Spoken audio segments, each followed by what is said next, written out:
What's up, everybody? It's Mickey here, and we're going to move forward and talk about options gamma. And what we got to realize is that we're going to start hitting up more complex stuff that, typical retail traders just like skim over, get the broad definition, and then they just don't really learn how to apply it in the trading.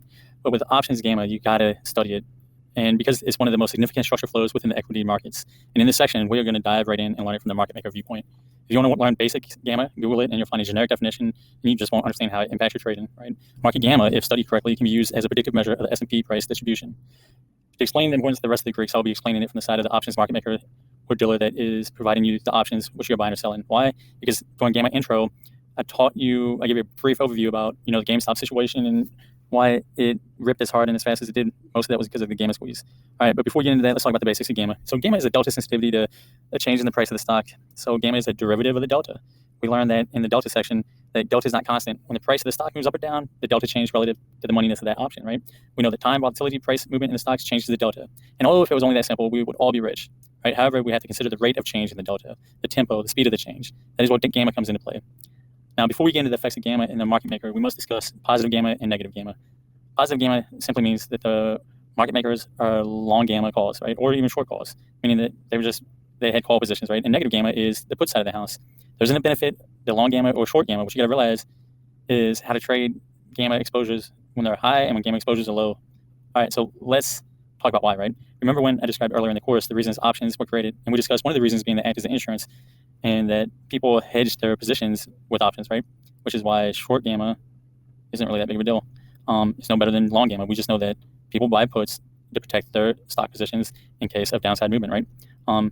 And let's talk about if you learn gamma, it will put you ahead of many when knowing your options. And education is a form of risk mitigation for us nobody traders especially, because we don't have the funds to bully the market around.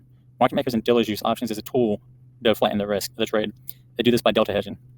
So let's go through and talk real quick about what that looks like. So market makers and dealers use options as a tool to flatten the risk of their trades. They do this by delta hedging. However, most of the hedging comes from trading the underlying stock or trading the index futures due to the residual exposure. So as the market moves, remember the delta moves as well. This requires market makers to trade the underlying simply due to the price change. They don't care about fundamentals, they don't care about technical analysis, and they have no economic reason besides they need to keep the position completely neutral.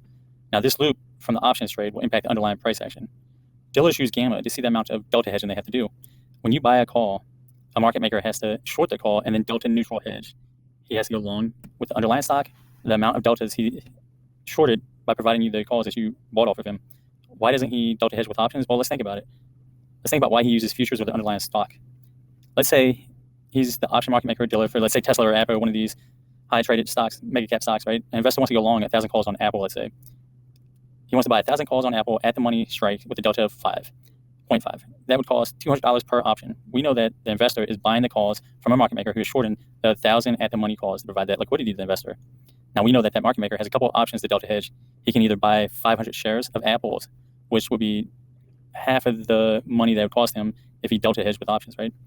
And why? Because we know one share has one delta. And at Apple trading 177, he can go long with the Apple shares for the at the money 0.50 delta that would cost $200 per one option, right?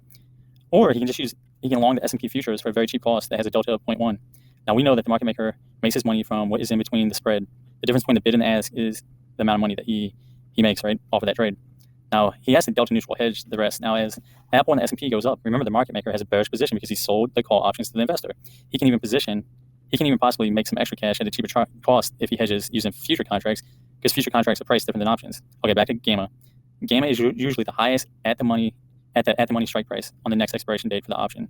Options expiration dates usually happen the third week of the month and is known as OPEX. Have you ever noticed most of the time with futures, we usually see a pullback or correction and then month end happens where people go risk off and the market skyrockets the next week, 9 times out of 10, depending on the volatility level in the market. And what is happening is that the market maker is closing the hedge positions and his short calls.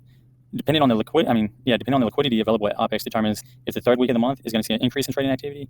If there is a lot of liquidity, then the market will absorb the closing hedge positions without any effects on price. If there's a lack of liquidity, then you can see fireworks happen to the upside or the downside, depending on where the gamma is. And where the market maker position during OPEX is it long gamma or is he short gamma? So we've already discussed the time. That time has effect on gamma in the sense that the closer expiration date at the money positions has the most gamma, and it decreases the farther away from the money at the money it goes, and it decreases the farther out in time it goes. Why, you might ask? The higher in the money it goes, the more delta the option has, and it trades almost side by side with the underlying, which is known as parity. The further out the money it goes, the less the underlying will have the volatility to move the out the money position into the money to gain intrinsic value, need it to be worth anything at expiration. The further out of time you go, the more probability the out of monies have a chance of volatility picking up and pushing it into the money. And the further out in time, the in the money options have more of a chance the volatility has to pick it up and push it out of the money. So just like delta, the delta classes we went over, gamma has a direct relationship with time and volatility. Why? Because volatility, all it is the standard deviation where the stock price lands in the bell-shaped curve based off of time and price. Right? More time gives more of a chance for reversing to the mean, which is the average. This is why some traders use moving averages. Remember, I taught you how time and volatility affects the delta. The closer the time, the more delta increases for the in the money, and the delta decreases for the out of the money options. Right? It is because there's less probability of those options being pushed to the mean. The same applies with gamma as it did with delta. The longer time you have left on the options contract, the probability increases that the out the money can go in the money, while with the more time in the money options have the closer to the 50 deltas, because they have more of a probability of being pushed out of the money. Okay, I'll close this out with these two last facts on gamma before we move into the more juicier things regarding it. Delta for the strike price changes with time, volatility, and movement of the stock. However, gamma and volatility and theta are fixed at the strike price, meaning you have the at the money strike price, which is 50 for the delta, right? And as the price goes into the money, let's say you have the second block out of the money, the second strike price out of the money, the gamma is 0.8, and let's say the stock rips $10, right? That second strike price out of the money is still 0.8 because it's based off the time and volatility. Now, if time and volatility changes, then the gamma will change. All right, so the last thing I'll leave you with is gamma loses its power in high volatility markets as the delta is less sensitive to the movement of the stock. Also, gamma does not tend to concentrate around the at the money strike price of the next expiration date in high volatility moves. If it's a low volatility move, we know that the highest gamma concentrates, the stock concentrates at the gamma at the money. And we'll cover these concepts very in detail in the volatility parts of this class. Hopefully this helps. Later.